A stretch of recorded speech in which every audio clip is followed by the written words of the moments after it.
नचो पोड़ो सिज इन बनिया मथा बिज अदाहारी दे हल्यावया।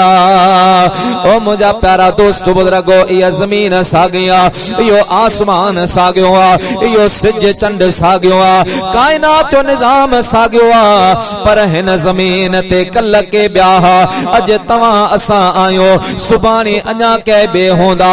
मुझा प्यारा मुसलमान भा उन दी जे तैयारी कर जने तोखे मुखे उन कबर जे अंदर सुमणो आ। मुझे हबीब पाक फरमायो आ रोजानो हर इंसान के कबर सदी दिया पुकारी दिया ओ फिलाना पुट फिलाने जा तू मुझे मता आकल जे हलंदो आही दबदबे सा हलंदो आही रोब सा हलंदो आही वो दी याद कर हिकड़े ॾाड़े तोखे मुझे पेट अंदर चे सुमणो आहे। बेटा साहब रहमतुल्लाह अलैह तदे दाह कंदे फरमाइंदो आ बंदा बुछड़ायन जो तू हीलो छड हाणे नकी पी हलदई पान से नके भाओ भाणे सहू करे सुमारी दई लहद में आणे पीड़े कबर पाए माल कंदे जिया सरह में घाणे वाका करे वात मझा निकरंदे जेका थंज दिनी अचे माणे पोए मुए पुजाणे सब सचो कदे सैयद चवे। गुनाहगार बदकार बिलखुसूस बेनमाजी जने मरंदो आ त कबर उनके दबाईंदी इतरो कबर दबाईंदी आ जो हदीस पाक में ईंदो आ त उन जो पासलाट मां गुजरी वेंदियो। नमाज जेका है जड़ी तरह मर्दन ते फर्ज आ एड़ी तरह औरतन ते भी फर्ज है। इं न जो नमाज सिर्फ मर्दन की जिम्मेदारी औरतन जी ना। नबी सी फरमाए कयामत दी हिकड़ी औरत केतरन मानन से के पान सा गड जहन्नम में वठी वेंदी। अल्लाह रब्बुल आलमीन कयामत जे ॾाड़े हिकड़ी औरत का पुछंदो तो नमाज छो कोन पढ़ी वह अर्ज कंदी मुझा मालिक आऊं तो नमाज पढ़ी पढ़ी पढ़ी मुसल्ला घसाए छड़िया हा पर मुझो घर वारो जालिम हो टाइम ते मानी कोन पचंदी ही टाइम ते बारन के न वेंजारींदी हुई टाइम ते कपड़ा न धुचबा हा त मुखे मारींदो हो सख्ती कंदो हो उन जे डप में आऊं उन जी खिदमत कंदी हुई आऊं नमाज कोन पढ़ी सकी। अल्लाह रब्बुल आलमीन हजरत सैयदा आसिया रदी अल्लाह तआला अन्हा जी रूह के घुराई मलाइकन के रब से फरमादो मलाइको हाने तवा बुधाए तो आसिया जो मुर्स जालिम हो या हिन जो मुर्स जालिम हो। खबर है हजरत आसिया जो घर वारो केरो फिरौन हो फिरौन जो को पान के खुदा सराइदो हो लेकिन हजरत सैयदा आसिया जी कदे हिकड़ी नमाज भी कज़ा कोन थी। उन शैतान के ब्या मानु सजदा कंदा हा लेकिन हजरत आसिया कदे भी उनके सजदो कोन कयो। उन जो सजदो जेकर होंदो तो अल्लाह वहदहु ला शरीक हो। पूरी तवालत सा हदीस है। नबी सी फरमायो हिकड़े बे मानु के सजो वेंदो मर्द होंदो अल्लाह से फरमायो तो नमाज छो कोन पढ़ी अर्ज कंदो मालिक नमाज पढ़ा पर बीमार हो टंगन में सूर हा चेल में सूर हा रुकू कंदो मथे में चक्कर ईंदा हा नमाज कोन पढ़ी। अल्लाह रब्बुल आलमीन हजरत अयूब अला नबीना व अलैहि सलातो सलाम जी रूह के घुराई हजरत अयूब अलैहि सलातो सलाम जी बीमारी जी तवा खबर है पूरे जिस्म में कीड़ा पैजी विया पूरे जिस्म में पर कदे भी उन दाह कोन कई कदे रड़ कोन कई चौंदो हो तेरा दर्द मेरा दरमा तेरा गम मेरी खुशी है तेरा दर्द मेरा दरमा तेरा गम मेरी खुशी है मुझे दर्द देने वाले तेरे बंदा परवरी है मुझे दर्द देने वाले तेरे बंदा परवरी है। जिस्म में कीड़ा पैजी विया पर कदे दाह कोन कई नको कदे सहती अभी जी दुआ घुरई मानु चंदा सी दुआ करो पान फरमाए जे दिनी आहे उनके खबर है सबर कंदा हा, छो त सबर में ही अजर आहे। सबर जो एडो मकाम आहे। नबी करीम सल्लल्लाहु अलैहि वसल्लम फरमाए त को एड़ो माण्हू हूंदो आहे जंहिंखे अल्लाह से को ख़ास मकाम ॾियणु चाहींदो आहे, पर उन अंदर वो हाल कोन हूंदो आहे, अहिड़ा अमल कोन हूंदा न जे अमल सां उनखे वो मकाम मिले, यानी को विलायत जो, को गौसियत जो, को कुतबियत जो, या कंहिंखे अल्लाह से माफ़ करण चाहींदो आहे, उन जा अहिड़ा अमल कोन हूंदा आहिनि। पोइ रब पाक छा कंदो आहे, उनखे के आज़माइश में मुब्तला कंदो आहे, बीमारी अची वेंदी आहे, परेशानी अची वेंदी आहे, को हादसो अची वेंदो आहे, पोइ वरी अल्लाह रब्बुल आलमीन उनखे सब्र जी तौफ़ीक़ ॾींदो आहे। उहो बानो जॾहिं सब्र कंदो आहे त रब पाक उनखे उहो मक़ाम अता फरमाईंदो आहे, उहो मर्तबो उनखे मिलंदो आहे। हज़रत अय्यूब आला नबीना वाली सलातो सलाम अर्ज़ कंदा, मुंहिंजा मौला मूंखे एतिरी बीमारी ही, लेकिन उन जे बावजूद मूं कॾहिं बि तो रब करीम जी नाफ़रमानी कोन कई। अल्लाह सी फरमांदो, बेहया तोखे हया नथी अचे, तूं रब जी बारगाह में कूड़ पियो ॻाल्हाए, जहन्नम में दाख़िल कयो। हिकिड़े माण्हू खे आंदो वेंदो, अल्लाह से उनखां पुछंदो, तो नमाज छो कोन पढ़ी, मुंहिंजी इबादत छो कोन कई? उहो अर्ज़ कंदो, मालिक आऊं नमाज पढ़ा हा, पर मसरूफ़ हुअसि, दुनिया जा कम हा, घर जो वॾो होसि, शादी में पे अचणो, गमी में अचणो, ही कम हूंदो, ही कम हूंदो, ही कम हूंदो, ऐं वांदो ई कोन हूंदो, मूंखे सुम्हण जो ई टाइम कोन मिलंदो। अल्लाह रब्बुल आलमीन हज़रत सैयदना सुलेमान आला नबीना व अलैहि सलातो सलाम जी रूह खे घुराई। हज़रत सुलेमान अलैहि सलातो सलाम पंहिंजे घर जो वॾो कोन हो, पूरी रूए ज़मीन जो बादशाह हूंदो, पूरी रूए ज़मीन जो, एतिरे ताईं जो कीड़नि ऐं मकोड़नि जा फैसला भी अल्लाह जो नबी हज़रत सुलेमान अलैहि सलाम कंदो, मक्खियुनि जा, मच्छरनि जा, पखियुनि जा। तव्हां हज़रत सुलेमान अलैहि सलातो सलाम जी ज़िंदगी पढ़ी ॾिसो, अजीब गरीब वाक़ियात, लेकिन उन जे बावजूद भी साईं कॾहिं नमाज कोन छॾी। नबी सी फरमाए, क़यामत जे ॾियारे हिकिड़ी औरत खे पेश कयो वेंदो। हुजूर जो फरमान आहे, कुल्लुकुम राइन व कुल्लुकुम मसऊलिन, तव्हां मां हर हिकु धनार आहे ऐं हर हिकु खां सवाल कयो वेंदो। मसलन जेकॾहिं को माल जो धरार हूंदो न बाबा, बकरियूं चारण वेंदो, जेकॾहिं का बकरी विञाइजी वई, गायब थी वई, चोरी थी वई, त उन जो सवाल उन बकरार खां कबो, ॿिए खां कोन कबो। अब तूं चारण वियो है, ॾे ख़बर बकरी किरां वई, तव्हां आई चवंदा आहियो, आई किरां वई, असां बकरी चवंदा आहियूं, उहा आई किरां वई, उन धनार खां पुछबो आहे। त नबी सी फरमायो, अहिड़ी तरह तव्हां मां हर हिकु धनार आहे, उन खां उन जे घर वारनि जे बारे में पुछो वेंदो। केर ईअं न सम्झे त सिर्फ़ इहो वाइज़ तकरीर करण मुल्लनि जी, मौलवियुनि जी ज़िम्मेदारी असांजी न आहे, न, तव्हां खां पुछो वेंदो अवां जे औलाद जे बारे में, अवां जे नंढनि भाउरनि जे बारे में, अवां जे भेणुनि जे बारे में, अवां जे घर वारनि जे बारे में तव्हां खां पुछो वेंदो। हिकिड़ी औरत खे पेश कयो वेंदो, अर्ज़ कंदी, मुंहिंजा मौला आऊं नमाज़ पढ़ा हा, पर मुंहिंजे पै मूंखे इहा तरबियत ई कोन ॾिनी, इहो रस्तो ई कोन ॾेखारियो। अल्लाह सी फरमाए, हिन जे पै खे जहन्नम में दाख़िल कयो। उहा अर्ज़ कंदी, मौला सिर्फ़ मुंहिंजो पै न, इन गुनाह में मुंहिंजो भाउ भी शरीक आहे, मुंहिंजो भाउ मूंखां वॾो हो, जेकॾहिं इहो मुंहिंजे मथां सख़्ती करे हा, मुंहिंजे मथां हथ खणे हा, त मां घर जो कम करे सघियसि पे त नमाज बि पढ़ी सघां। भाउ खे टाइम ते मानी न मिलंदी हुई, कपड़ा इस्त्री थी न मिलंदा, सख़्ती कंदो हो, पर कॾहिं बि तो रब जी राह में झुकण जो हुन मूंखे दर्स न ॾिनो।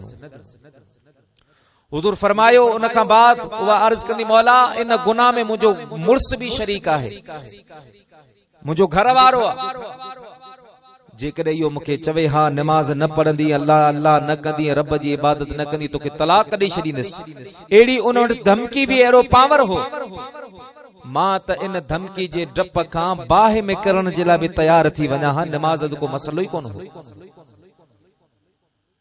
हुजूर फरमाइनि था, उन खां बाद उहा औरत चवंदी, मुंहिंजा मौला इन गुनाह में मुंहिंजो पुट भी शरीक आहे, जेकॾहिं मुंहिंजो पुट मूंखे चवे हा अम्मा जेकॾहिं नमाज न पढ़ंदी मां तुंहिंजे हथनि जी मानी न खां हा, न खाईंदसि, ताऊ मां हुयस तो रब जे डप में न तब न पुट जी मोहब्बत में नमाज जरूर पढ़ा। अल्लाह ताला तवां सा के नेक साले अमल करण जी तौफीक अता फरमाए। मुसलमानों मु अर्ज पे कयो ते यारो पंजी जिंदगी में तब्दीली आणी, अञा तौबा जो दर खुलियल है। 80 साल 90 साल उम्र थी वने, दाढ़ी में अच्छा अची वने, मथे में अच्छा वार अची वने, इंसान जने निकरंदो आहे दिल में विश्वास ईंदा अल्लाह हाने झुकण जो केड़ो फायदो, हाने नमाज पढ़ण जो केड़ो फायदो। ये दिल में ख्याल ईंदा आहिनि त ख़बर न आहे हाने माफ़ी मिलंदी अल्लाह कोन मिलंदी। लेकिन मुंहिंजा प्यारा रवायतन में ईंदो आहे, मुंहिंजे महबूब करीम फरमायो आहे इहे ख्याल बाने जे ज़हन में ईंदा आहिनि, हेॾा अल्लाह जे तरफ़ां आवाज़ ईंदो आहे मुंहिंजा बाना 80-90 साल तो मूं रब जी नाफ़रमानी में गुज़ारे छॾिया, लेकिन मां रब पाक तोते रिज़्क जो दर बंद कोन कयो, तोखे टाइम ते माने बेदिनी, तोखे इज्जत बेदिनी, तोखे शोहरत बेदिनी, तोखे मकाम मनसब मर्तब औलाद घर बार दिनो, कदे मां रब्बुल आलमीन तोखा मोह कोन मोड़ियो आ, अज भी तोखा मोह नथो मोड़िया। मुंहिंजा बाना अचण तुंहिंजो कम आ, तोखे माफ़ करे जन्नत बनाइण मां रब करीम जो कम आहे। ओ मुझा प्यारा मुसलमान भा, मुझे हबीब करीम फरमायो आ जे ब माण्हूअ जे अख मां अल्लाह जे डप में अल्लाह जे खौफ में मुझा प्यारा माकोड़ी जे मथे बराबर लुड़क निकरंदो आ, मुझे महबूब फरमायो अल्लाह जे गज़ब के थदो करे छॾींदो आहे। रब केॾो भी नाराज हो हिकड़ो लुड़क अख मां करे त अल्लाह सी माफ करे। हजरत सैयदना दहया कल्बी रदी अल्लाह ताला अन्हु अरब जो वडो सरदार हो, नबी सही दिल में ख्याल कयो काश जेकर दहया कल्बी मुसलमान थिए त इन जे करे इन जे गोठ वारा भी कर मुसलमान थी पो। नबी सही दिल में ख्याल कयो अल्लाह तबारक व ताला दहया कल्बी जी दिल के तब्दील करे, बारगाह मुस्तफा में आयो, अची वेठो कलमो पढ़ी मुसलमान थियो, गोठ जो वडेरो नबी साईं जे सामू वेठो रोण शुरू कर, रोए रोई रोई बेहोश थी। वरी जडे होश में आयो नबी सी फरमायो दया छो रोए पे? अर्ज कन लगो या रसूल अल्लाह मुखे मुंहिंजा गुनाह पे याद अचे, मुखे मुंहिंजो खताऊं पे याद अचे, मुझे मदायन जी कल पिरिया पे कन्हे न को साथिया के डोरा पा दे, हाणे साजन सबो ए ढकी दम ढोल ढिलायो।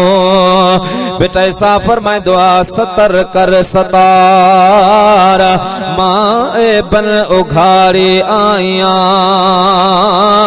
हजरत शाह दिल ते बेटाए अर्ज कन लगो मुंहिंजा मौला मां गुनाहगार आहियां, बदकार आहियां, ऐबदार आहियां, ऐ मुंहिंजा पाक परवरदिगार जेड़ी तरह दुनिया में तो पर्दो रखियो आ आखिरत में भी पर्दो फरमाए जा। अजे हजरत दया कल्बी मुझे हबीब जे बारगाह में जडे रोई दिनो आ, नबी से फरमायो दया छाजे ला रोए तो? अर्ज कन लगो या रसूल अल्लाह मुके मुंहिंजा गुनाह पिया याद अचन, खताऊं पयूं याद अचन, अल्लाह मुंहिंजा गुनाह माफ थींदा या कोन थींदा? नबी पाक फरमायो दया अज मुखे बुधा तुंहिंजा केतरा गुनाह आहिनि? अर्ज कन लगो या रसूल अल्लाह तमाम घणा गुनाह, तमाम घणा गुनाह आहिनि। हबीब फरमा लगा दया बुधा जडे बरसात पवंदी आ उन जा कतरा किरंदा आहिनि, फुड़ा किरंदा आहिनि, उन्हनि खां तुंहिंजा गुनाह ज्यादा आहिनि छा? अर्ज कन लगो जी हाँ या रसूल अल्लाह मुंहिंजा उन्हनि खां भी ज्यादा गुनाह, वणन जे पनन खां मुंहिंजा गुनाह ज्यादा, रेत जे ज़रन खां मुंहिंजा गुनाह ज्यादा आहिनि। हबीब फरमायो दया भला दे खबर अल्लाह जी रहमत वडी आ या तुंहिंजा गुनाह वडा आहिनि? अर्ज कन लगो या रसूल अल्लाह रब जी रहमत वडी आ, मुंहिंजा गुनाह थोड़ा आहिनि। हबीबन फरमायो तो पो रहम वारो रब तोखे माफ कर, पर बुधा तो केड़ा गुनाह कया? हिकड़ी शय तव्हां खे ॿुधाईंदो हलां त इहो गुनाह जो जेको पुछो हो नबी करीम सल्लल्लाहु अलैहि वसल्लम दहया कल्बी खां, उन मंझि कई हिकमतूं आहिनि, लेकिन पंहिंजो गुनाह ॿिए खे ॿुधाइण जाइज़ कोन्हे। ॾिसो न अॼुकल्ह माण्हू को गुनाह जो कमु कंदा न, पोइ उन ते फ़ख्र कंदा आहिनि, वाह मूं ही कमु कयो, उहो गुनाह माफ़ कोन थींदो आहे। अल्लाह जे हबीब फरमाए त रब से मूंखे फरमायो त मुंहिंजा महबूब आऊं हर गुनाहगार खे माफ़ कंदुसि, लेकिन ॿिनि माण्हुनि खे माफ़ कोन कंदो, हिकिड़ो मुशरिक खे कि मुजाहिर खे। मुशरिक वो जेको अल्लाह सां शिरक करे, मुजाहिर उनखे चइबो आहे जेको गुनाह करे वरी पंहिंजे गुनाह खे बयान कंदो रहे त मूं इहो गुनाह जो कमु कयो, मूं इहो गुनाह जो कमु कयो। हदीस पाक में ईंदो आहे, बुखारी शरीफ जी हदीस आहे, नबी सी फरमात हज़रत मूसा अलैहिस्सलाम जी खिदमत में हिकिड़ी माई आई, उन अर्ज़ कयो साईं मूं हिकिड़ो एॾो ख़तरनाक गुनाह कयो आहे जो अल्लाह से मूंखे माफ़ कंदो अल्लाह कोन कंदो। साईं फरमाए कहिड़ो? चईं आऊं पंहिंजे पुट जे मथां आशिक थी पई, मां पंहिंजे पुट, पोइ मूं छा कयो, रात जे वक़्त में लिबास चेंज करे ॿी औरत के विच में आणे मूं पंहिंजे सगे पुट सां गुनाह कयो। उन सगे पुट मां मूंखे हमल थियो, मूं न्याणी खे जन्म ॾिनो, धीअ ॼाई। उन धीअ खे खणी मूं असांजी बिरादरी जा माण्हू हा कंहिं ॿिए पासे छॾियो, उहा वधी उते जवान थी तयार थी, मुंहिंजो घर वारो वफ़ात करे, पोइ मूं पंहिंजे उन सगे पुट सां पंहिंजी सगी न्याणी जी शादी कराई, यानी भाउ भेण जो पाण में निकाह कराई। हाणे आऊं शर्मिंदी आहियां त अल्लाह से इहो मुंहिंजो गुनाह मूंखे माफ़ कंदो या कोन कंदो। हज़रत मूसा अलैहिस्सलातु वस्सलाम अर्ज़ फरमायो त अल्लाह रब्बुल आलमीन खां पुछूं था, वो जलाली पैगंबर हूंदो हो, जीअं हींअर केरु तव्हांखे चवे न साईं गुलाम हैदर के बा सुभाणे मौलवी ईसा ईंदो कोन, साईं यकदम मोबाइल करी चवंदो बी साईं खे फोन करे पुछूं था, त हज़रत मूसा अलैहिस्सलाम का जेको ॻाल्हि कंदो पाण फरमाईंदो बी अल्लाह खां पुछी थो अचे। इहो मक़ाम अल्लाह रब्बुल आलमीन पंहिंजे कंहिं ख़ासुल ख़ास नबी खे अता फरमायो। साईं फरमायो अल्लाह खां पुछी थो अचे। अल्लाह जी बारगाह में विया, अर्ज कई मालिक हिन औरत मुखां हेड़ी तरह सवाल कयो, हिन जो हेॾो गुनाह माफ़ थींदो कोन थींदो? अल्लाह रब्बुल आलमीन फरमाए मूसा अलैहिस्सलाम पहिरीं जेको उन औरत गुनाह कयो, उन गुनाह जी ख़बर हिकिड़ी उन औरत खे ही ॿी मुरब खे हुई, मुरब उन ते पर्दो रखियो हो, मालिक उन ते पर्दो रखियो हो, लेकिन हिन औरत पंहिंजो पर्दो पाण लाथो आहे। हाणे इहो गुनाह हिनखे माफ़ कोन कंदो, हाणे इन जे गुनाह जे मथां तूं शाहिद आहीं, हाणे इनखे सज़ा मिलंदी। ऐं ॿी ॻाल्हि, जेकॾहिं केरु माण्हू गुनाह न करे, मसलन आऊं साईं गुलाम हैदर खे चवां त साईं गुलाम हैदर मास्टर साहब जे खेटन मां कणक मूं चोरई कई हुई, भले मूं कई बि न हुजे, मिड़ई मूं ॻाल्हि करे छॾी त इहो गुनाह मुंहिंजे ज़िम्मे लिखजी वियो ऐं इन जी माफ़ी न आहे, साईं मुंहिंजे मथां शाहिद थी। अॼुकल्ह तव्हां ऐं असां इन्हनि ॻाल्हियुनि जे मथां बिल्कुलु गौर कोन कंदा आहियूं, ज़िंदगी ईअं गुज़रे। बहरहाल हज़रत दया कल्बी अर्ज़ कयो, राणा मुंहिंजा गुनाह एतिरा आहिनि जिन जो को अंदाज़ो न आहे। हबीब ने फरमायो तो कहिड़ा गुनाह कया, ॿुधाए। अर्ज़ की राणा गुनाह त मूं कई कया आहिनि, पर आउं ॻोठ जो वॾेरो होसि, असां मुंहिंजी न्याणी ऐब हूंदी, कंहिं बि घर में छोकिरी ॼाई असां उनखे ज़िंदा दफन करे छॾींदा हुआसीं। हालांकि न्याणी रहमत आहे। नबी से फरमायो जेको हिकड़ी न्याणी जी तरबियत करे, उनखे निपाए पाले, सुठी तालीम ॾे, सुठो अखलाक सिखारे, सुठे घर में उनजी शादी कराए, अल्लाह से उनखे बगैर हिसाब जे जन्नत अता फरमाईंदो आहे। ऐं नबी से फरमायो उहा न्याणी जेकॾहिं भेण आहे, पंहिंजो भाउ पंहिंजी भेण सां शफ़क़त सां पेश अचे, कॾहिं 10 रुपया ॾेई छॾे, कॾहिं 100 रुपया ॾेई छॾे, कॾहिं 200 रुपया ॾेई छॾे, कॾहिं 1000 रुपया ॾेई छॾे, जेतिरी तौफ़ीक़ ही, ऐं पंहिंजी भेण जे घरां चकर हणंदो रहियो, मुंहिंजी भेण आहे। नबी सी फरमाए जेको भाउ ईअं कंदो, अल्लाह से उनजे 7 पीढ़ियुनि में सुञाइप खे परे फरमाए छॾींदो, यानी उहो कॾहिं ग़रीब कोन थींदो। वो कदे मुफलिस सुन्यो कोन थींदो। अल्लाह से उनके बरकत और रहमत अता फरमाए। अर्ज केराना असा जी आदत हुई असा मु हिन हथन सा अला केतरी न्याणू कबर में जिंदा जिंदा दफन कई,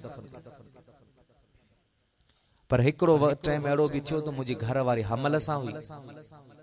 आऊं वियोस पे शाम मुल्क सफर ते। मु घरवारी के चयो जे कदे पुट थे फिलानो नालो रख जा न्याणी ते दफन करे छड़ जा।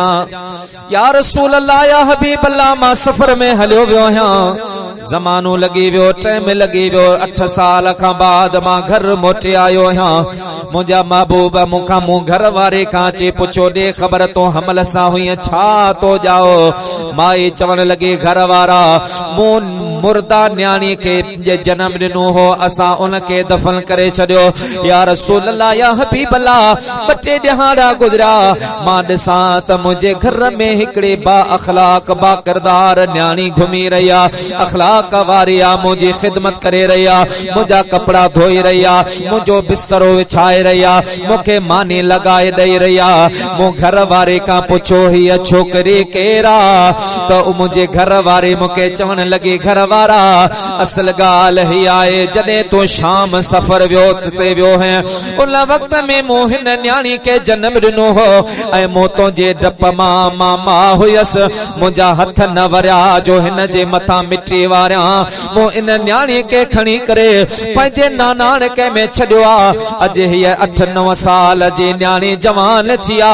दिस त अल्लाह पाक पंहिंजी न्याणी के केडो अदीब बनायो आहे। अदब वारिया, हया वारिया, खिदमत करण वारी न्याणिया।